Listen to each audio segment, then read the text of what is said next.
Ассаляму алейкум ва рахматуллахи ва баракату. Чем должен обладать каждый мусульманин? О чем он должен сообщить вслух?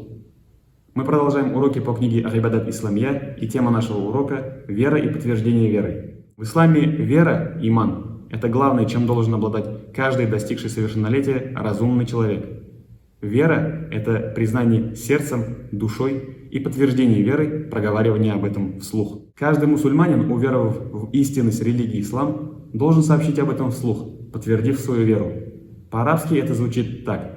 «Ашхаду алля иляха илляллах, ва ашхаду анна Мухаммадан абдуху ва расулю», что в переводе означает «Я свидетельствую, что нет иного божества, достойного поклонения, кроме Бога Аллаха, и свидетельствую, что Мухаммад, саллаллаху алейхи вассалям, его раб и посланник, посланный ко всему человечеству, дабы научить людей истинной религии». Слова веры звучат следующим образом.